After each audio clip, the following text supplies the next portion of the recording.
What's up, Diablo 4 players? My name is ChillwithSaddad, and today I wanted to make a video that is going to be a little bit freeform, but I wanted it to be a video in response to a video I saw a little while ago that I disagreed with, but in the end, I just wanted it to be a discussion point and not necessarily a point of I'm saying this versus you're saying that, and we can't agree on things.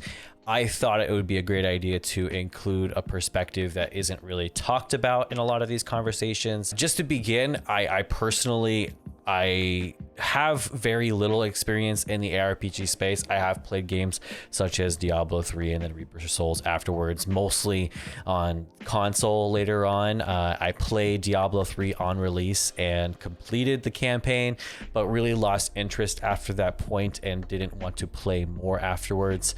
I did play Lost Ark and did complete a character's full leveling experience, but really wasn't interested in the gear grind that it had. Right now, for me, just from my experience so far, I have enjoyed Diablo quite a bit, and from what I've watched in his videos as well, Asmon seems to enjoy it as well. Maybe he has more criticisms of it because he has more experience in it, which I totally understand, but I just wanted to take some of his points and maybe come at it from a different perspective, and hopefully that helps to understand where maybe not, I'm not going to speak for a casual crowd, but maybe speak from a casual perspective to maybe give that insight to players who may not be understanding where we're coming from as casuals. Obviously, the campaign, I think the campaign was very good. I liked the campaign. Campaign was very well put together, and just overall, I liked the cinematics. I think it flowed together very well. Everything was voice acted. There were great little cutscenes. Nothing is bad about the campaign. I think the campaign was a universal W, and I was very happy about it. I also think that it left off on a position to where it definitely opens up the possibility for expansions, and it's obvious what those expansions are going to be, right? You've got the Mephisto shit. Like, obviously, I mean, how many fucking times have we killed Diablo? Like 15? And he keeps coming back. I'm sure Lilith will be back too. I think this is one of the points where I pretty universally agree with this. I think a lot of people would.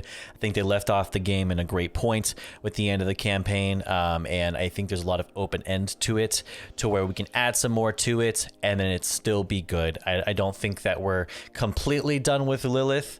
It would be unfortunate if they did. The only thing I'll add to this is that I really hope that they do continue with Lilith fitting somewhere in these as well. I hope we're not done with Lilith. It was such a great character, and I hope we're able to get more out of that. I think there was a lot of meaningful characters. I think that's another thing that he doesn't really mention, is there's a lot of meaningful characters that you can remember their name, remember what they're about, and you don't necessarily have to finish all the side content or lore to understand that, and that's what I love about it. I love it when it's voiced audio content, which was great. So I'm farming all of this gear. I'm getting all of these Paragon levels for what? To kill Uber Lilith and get nothing? Who cares? Right? I don't necessarily, I mean this game has been out for how long? I don't necessarily agree with that. I guess working towards and defeating Uber Lilith is necessarily a nothing goal. I've heard the loot is not so great with Uber Lilith, and that might be contributing to a lot of people's distaste with it. But I don't necessarily think that that last portion that he's considering is necessarily fair to judge based off of, mainly because I feel like there's so many people in those earlier stages still. I'm not saying that the people who are at those stages shouldn't be considered, but I think that there is an end goal is sort of in mind, but I don't necessarily think that being at 100 is where or at 80 plus is where everyone is at, and so we should serve the 80 plus crowd right now. Should they have stuff more framed in mind for that time of development and expected people to grind this? Yes, they should have. Tab. I do not understand how adding a gem tab into this game. I don't understand how this takes until season 2. And I really hope that Blizzard realizes that not everybody in the world lives inside of Blizzard time dilation.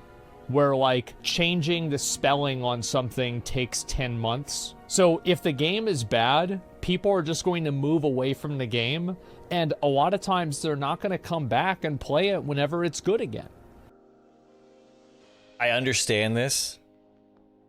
I understand what he's saying in that it shouldn't take as long as it does, considering they have a team the size they do. But I'm also disagreeing with him in the sense that when you have a game that you've developed and you have so many people playing it, so many people, I can't imagine how many people were waiting when the queues went down, when the DDoS issues went up. But you have so many people waiting and expecting this game and playing this game hours on end. I think that the more time you spend doing downtime on small issues, the more it disrupts people normalcy. So like you have that DDoS issue. A lot of those things are issues that are, you know, these things happen, you know, whenever you have millions of players, maybe hundreds of thousands. I don't really know the scale of it, but I think that the more downtime you have, the more disruption that causes. Say versus like if it's a spelling error, is that really the top of someone's list? I can see that being, I'm not a dev, but I could see that easily being, all right, we'll plan that in the next patch. If it's not put in many patches and it's skipped patch after patch, then I can understand it.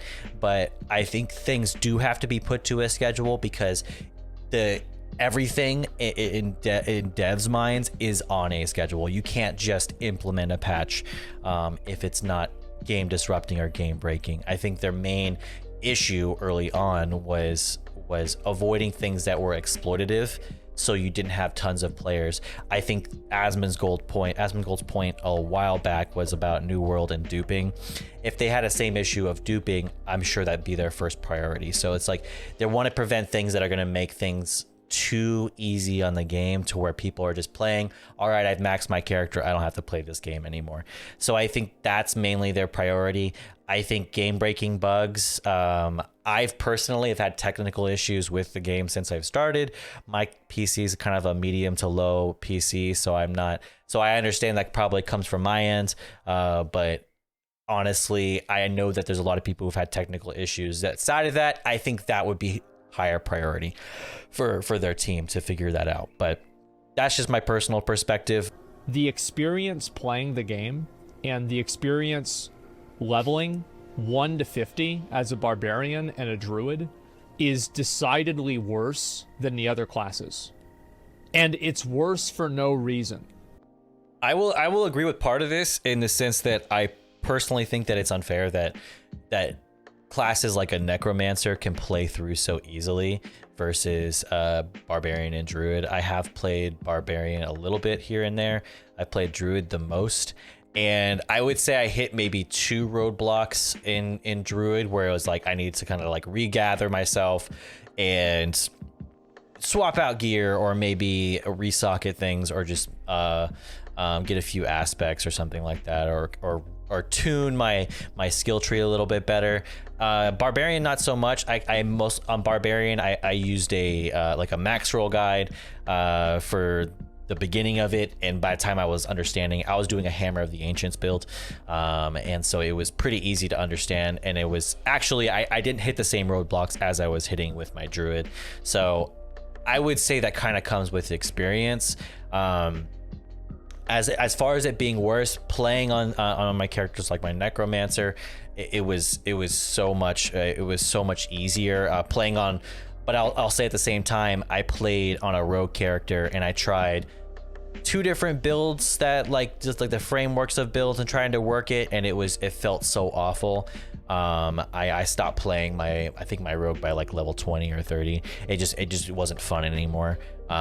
So I would say that this isn't necessarily just a barbarian and druid thing, but I have noticed in a lot more guides that barbarian and druid, they recommend playing tier level 1. So I think you could say objectively that the experience is tougher, because I mean we're tier 1 out the gate, whereas I could tier 2 out the gate with my necromancer easily, and it was so easy to clear content, and I hit 0 roadblocks. So I will agree that the barbarian druid, it does feel more tough.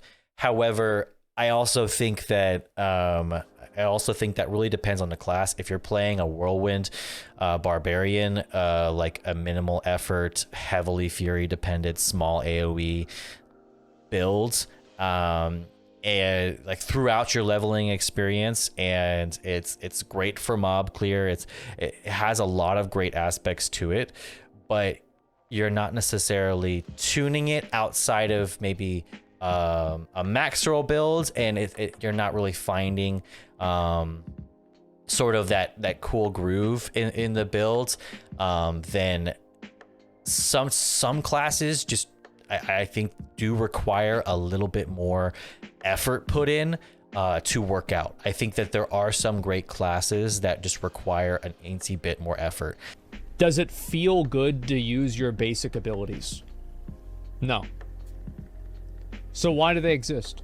Yeah, it's just yes and no. Basic abilities.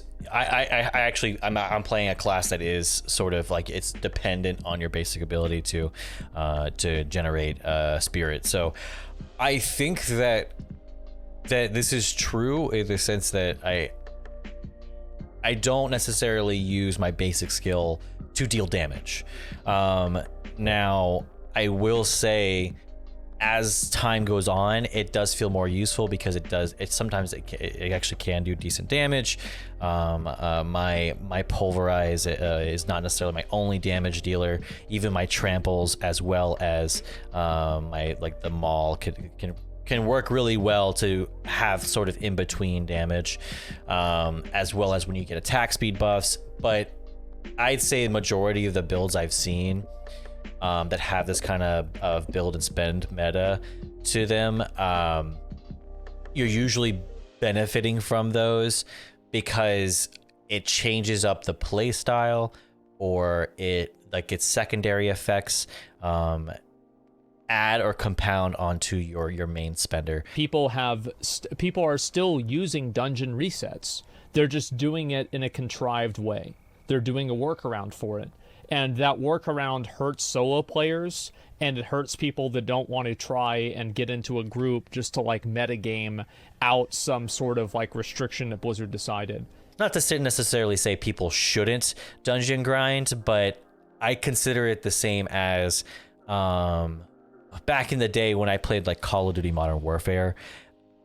Anytime I play a video game, I personally like to play the campaign, not necessarily because it makes me better at the multiplayer, because I feel like going into a multiplayer, just having done like only the multiplayer, there's that period of just like really sucking or not really understanding what you're doing.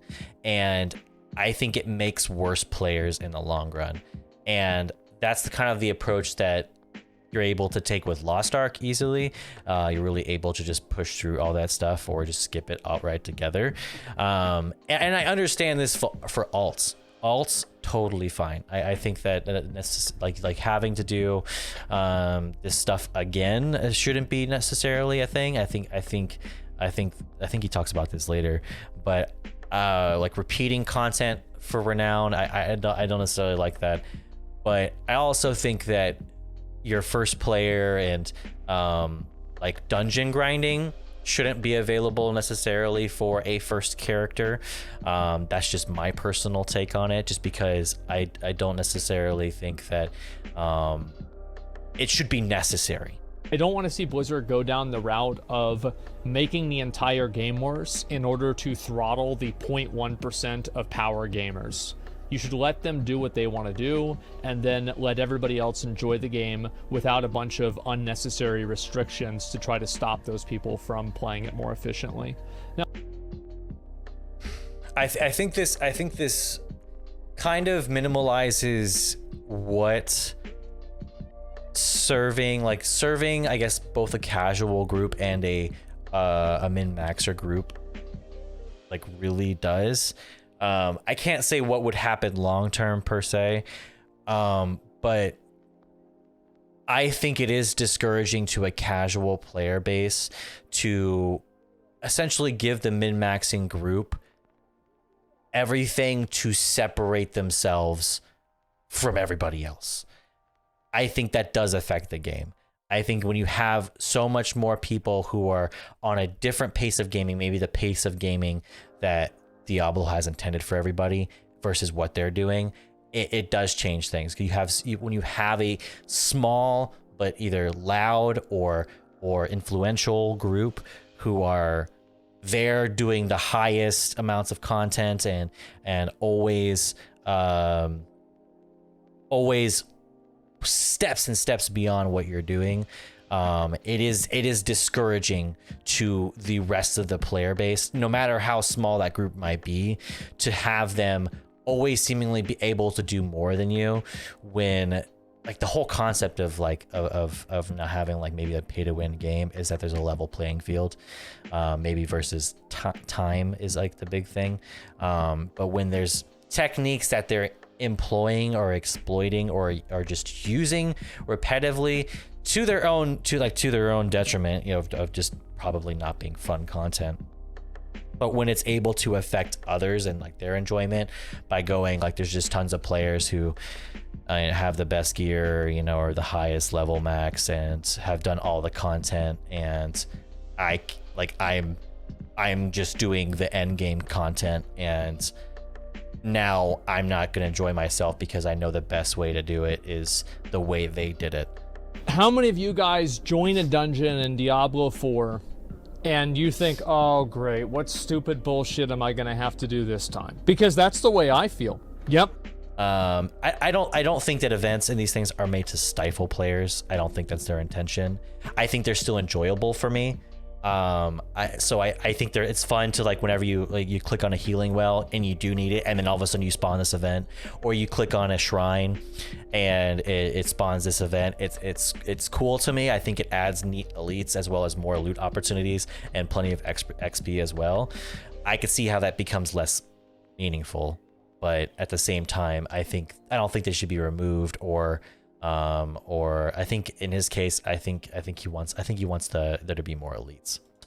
I personally don't necessarily I don't think that necessarily is the solution, because then that content becomes too easy, and then it's just like, what are we just making infinitely like harder and harder shrines until I don't think that's more fun. I think that simply maybe making those shrine activities or events more interesting and more fun. Like maybe you have to solve a puzzle or pull levers in a room or something like that, to where it's like moving you a little bit more around the dungeon naturally. Like, I'm doing this event, clearing mobs in the dungeon at the same time. That way you're kind of multitasking those things, and you're also getting those mobs maybe that you missed in the process because they got stuck behind some random wall. You need to have a way to complete the activities faster, because having to sit there for an entire minute whenever you're just re-killing non-elites over and over, how many of you guys maybe like a completion switch? Like if you don't want the extra rewards or the extra challenge, just like you select the thing again once you've completed it, and you can just end it. Let's look at some of the affixes. Let's talk about Suppressor. Suppressor sucks. I think the affixes should always spark creativity and never stifle. Well, I guess stifle players in a way, right? I think it's totally fine for an affix to make things more difficult for certain aspects of your class, to the point where you can modify or change things, whether it's like a gear set that you have, or maybe like change up your skill tree slightly. I think it should spark that creativity to do that, versus just stifling you outright to where it's like, okay, this dungeon is going to be less fun, just a heads up, so you're gonna be spending more timing doing it. The problem with the end game in Diablo is very simple. There is nothing for you to achieve past level 80. I think that undermines people who enjoy like working with like their Paragon levels and having that unique add to the end game. But I 100% agree with the game, like the first part there, in that I'd say like a 1 to 70 seems enjoyable. I'm not up to that level of content, but so far I could see myself playing well into 70 and enjoying myself. I think that right now there's a lot of players who are approaching that stage where it's like, okay, now that I'm playing at this level, this is what I'm shooting for, and there's not a whole bunch of options. As far as I'm concerned, or the I guess where I'm sort of coming in to be like, I don't necessarily know if that's necessarily a negative, is that I don't know what else could be added. I guess that would be like my question for people who have spent more time doing this, is if you spent more time and you're reaching this level that he's at, what else could they add to this end game experience that you feel like you could shoot for, and not just clear immediately with your level 100 character and be like, this was fulfilling, I want to do this now, and what do you feel like needs to be added to this? Maybe another game is done, or that would add to your enjoyment, maybe something you could shoot for, or is it just like a big boss that only level 100s can complete, and you have to have your like everything maxed out? Is that what you mean? Is that what you're looking for, or is it maybe little benchmarks or something like that? Let me know in the comments if it's something that you personally think that you could shoot for in these like little points, maybe like at level 60, level 70, 80, and so on, that you feel like might be rewarding. You know, that maybe like a personal dungeon or vault that you have to clear up to a certain point, or maybe just like essentially something that becomes more and more difficult, and the higher and higher you complete it, sort of like a one of those endless towers, like Torghast, like your own personal Torghast or group Torghast that you can complete it to a certain level, and then maybe like there'd be like a leaderboards. Some people have mentioned leaderboards. Maybe that would be better. I don't know. I think the best example of that is the weapon ability pool. So like core skill damage, damage over time, damage to injured enemies, damage to healthy enemies, damage to bleeding enemies, damage to basic skills, damage over time. I will say, I wish, not necessarily like your skill tree influences it. I wish you could semi-influence the secondary stats and whatnot. Secondary, tertiary, I like extra stats that, even just slightly, even if you could only pick like one stat that comes out of it, like a one core stat that you want to focus out of it, I wish you could. Because sometimes it seems like the game is specific in that what you're using in your skill tree or what you're wearing influences it. Sometimes it seems totally random. Other times it just seems like you get a lot of trash. So I find it very strange, but I do wish it was a little bit more focused in that, like, hey, if you go, I've seen some builds where it's like, oh, you can go to this dungeon and you can get more, like you can get more chances for two-handed swords or for swords to drop. I kind of want it to be like that across the board. Like, go to this dungeon if you're looking for axes. Look at this dungeon if you're looking for this. Like the boss will drop it, you know, or elites have a higher chance to drop it. You can even make it thematic and make it enjoyable that way, where it's like all the mobs there use axe weapons, or like some of the they wield something like that. So it's like, you could definitely make it more enjoyable that way, and make things a lot less just like, oh wow, this has two of the stats I'm looking for but has one really trash stat, where you're just kind of like stat comparing, and that's not fun. So I don't really feel like my character is becoming like it's not really coming online, and I'm not getting these cool abilities whenever I'm leveling up. I'm just getting more percentages.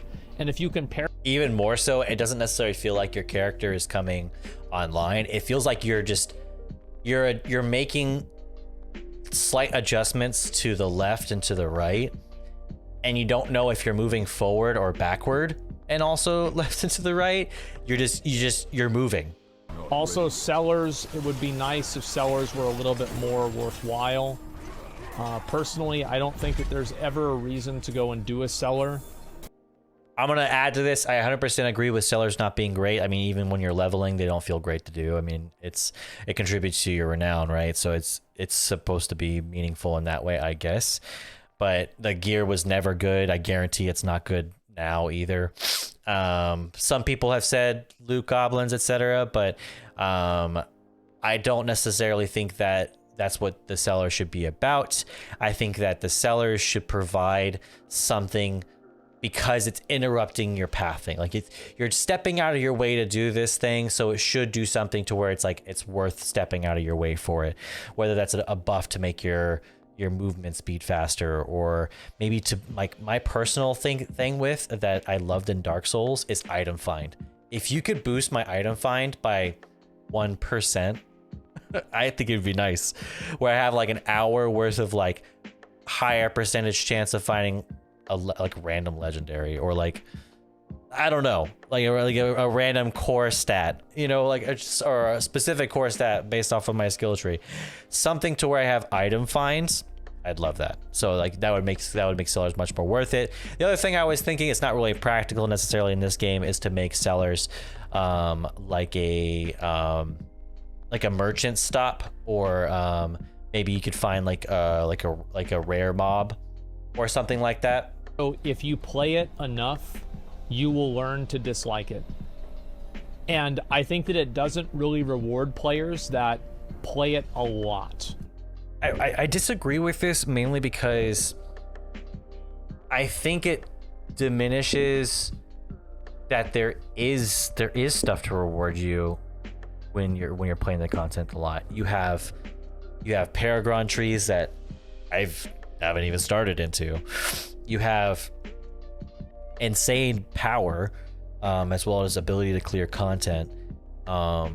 It's not going to appeal to every player. I'm a solo player, but when you're completing group content, you can help other players more, and you can accommodate those players more. I don't necessarily think that that players who are investing a lot of time aren't being accommodated. I don't think that there's enough level 100 players to be like, I've done everything and I feel like I'm not rewarded. I feel like that's kind of like you are getting something, but maybe because you're not invested anymore, it doesn't feel rewarding. Once again, I'm going to default to like the casual experience.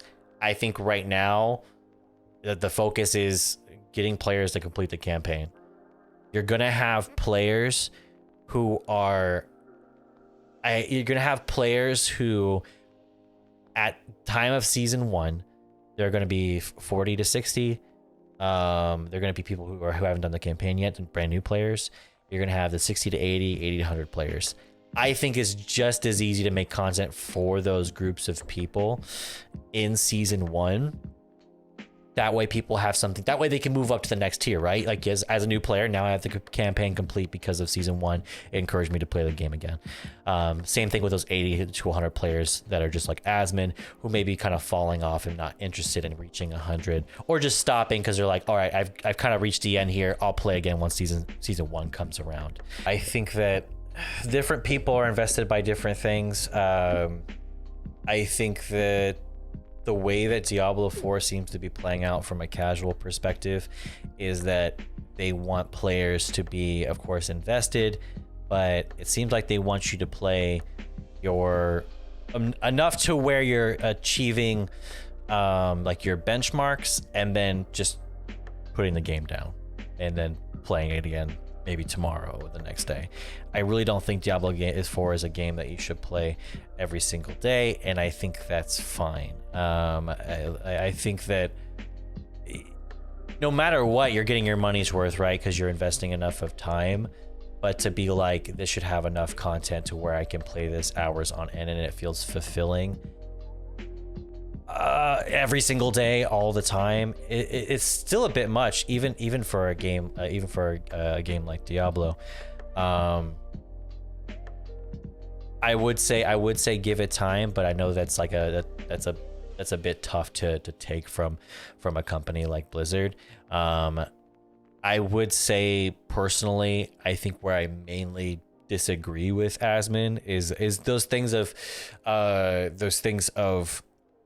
I haven't found those things to be annoying, but because I can understand that those are annoying his perspective, I can say I agree that must be annoying at your point. But I think the solution isn't necessarily to remove those things all the time, or maybe those things are there for a different reason, and you're finding them annoying because you're playing the game this way. Like maybe you wouldn't find barricades annoying if when you're traveling through the world, you're spending less time running straight from dungeon to town to dungeon, or dungeon to dungeon, and more time actually doing events with groups, and frequently stopping, assessing your gear, and that kind of enjoying more of those aspects that kind of immerse you in the world, versus dungeon to cellar to dungeon to event to dungeon. It's like you're going to experience that for sure because you keep on crossing across that. And I think he says later on, just because you don't find it annoying doesn't mean it's not valuable or it's not worthwhile to go like, hey, this is annoying for a decent player, a decent amount of the player base now. I just think it's a bit much to be like, the game is decidedly getting worse because I can't continue this end game grind as quickly or effortlessly as possible. Yes, that's something that's developing over time, but I don't necessarily think that that's everyone's perspective on it. And I think that if you're saying that it's a worthwhile perspective for players who are putting tens of hundreds of hours into the game, then it's just as valuable to say from casuals who may not only not find those things annoying, but find the joy in those things still, because by appealing to those hardcore players who are playing a lot more hours, then you're also taking away from that casual fan base, which I think Diablo 4 is trying to appeal to.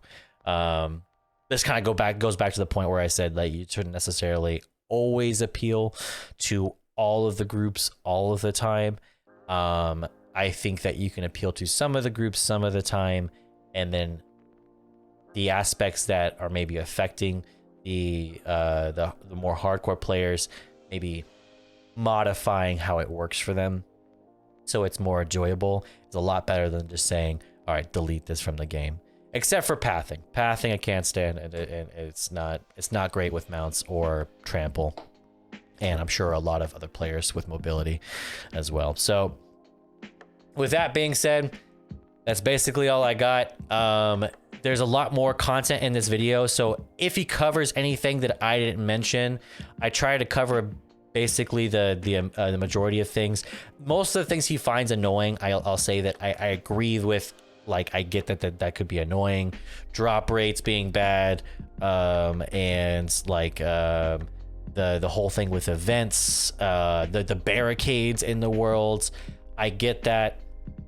I understand that. I think my main disagreement points are like the things where it's like, yeah, it's gonna get less interesting over time when you're investing in a game loop in a way that's doomed to make it less fun. I think if you handle it or played it a much different way, you would enjoy it a lot better. And I think that the only people who are not enjoying this are the same people who have put double, triple the amount of hours that I've put into. So I can't say necessarily that you're in the wrong. I'm just saying that when you're investing as much time as you are, it's bound to develop things like burnout, and that's kind of, it's self-inflicted at that point. And I think there's a lot of people who went on max roll, got their guide, play through the campaign immediately, now doing dungeon grinding, all very cookie cutter and linear in fashion, and now they're expecting there to be so much planned out for them that they've done that. And it's like, you didn't min-max the game, you minned the game up until this point, and now you're expecting to get the game to give you max like return, and that's just not how it works. I think that you're killing your own enjoyment over time if you invest in a game in that way. And I'm not saying that that's something that can't happen. That can't happen over time. I'm just saying that it doesn't necessarily feed into a positive turnout every single time. And that's all I gotta say. Basically, that's all I have. If you're sitting here and you're wondering, who is this guy? What is this guy? My name is ChillwithSaddad, and I am a bit of a variety streamer. I stream on Twitch and sometimes YouTube. I've been trying to create content within Diablo space, despite being a casual player, to help out brand new leveling players with new things, and just show them content from a perspective of a casual. A lot of people make guides out there for people who are end game. Not a lot of people make content for or guides for here's content or a leveling guide for a brand new player. So if you enjoy this content, please subscribe. And I plan on making plenty more content for Druid, Necromancer, and in the future Barbarian, and just depending on what people want to see. So when you subscribe or when you comment, let me know what players you enjoy playing. That way I can kind of add it to what I'm making content to regularly. Also follow and subscribe to YouTube as well as the Twitch channel to catch us when we're live. I am playing my Druid that I just got max level, or not max level, that I just got past the campaign, and playing some of the end game level content. So I would love to have more players to either do world content with or dungeons with. So please follow the stream. It's all under ChillwithSaddad. And you can also catch me on Twitter under the same username. It's all ChillwithSaddad.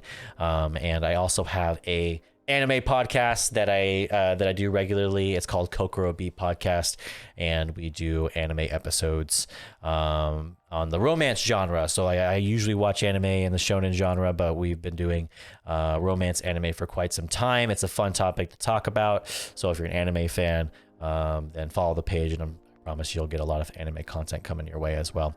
So for everyone who stuck around with me all this time during this review, I'm sure I've made it longer than Asmon's here, then I appreciate you, as well as the many who have got us up to 10,000 views on the YouTube channel. We're just about to hit 100 subscribers, which is big for me. So it means a lot, and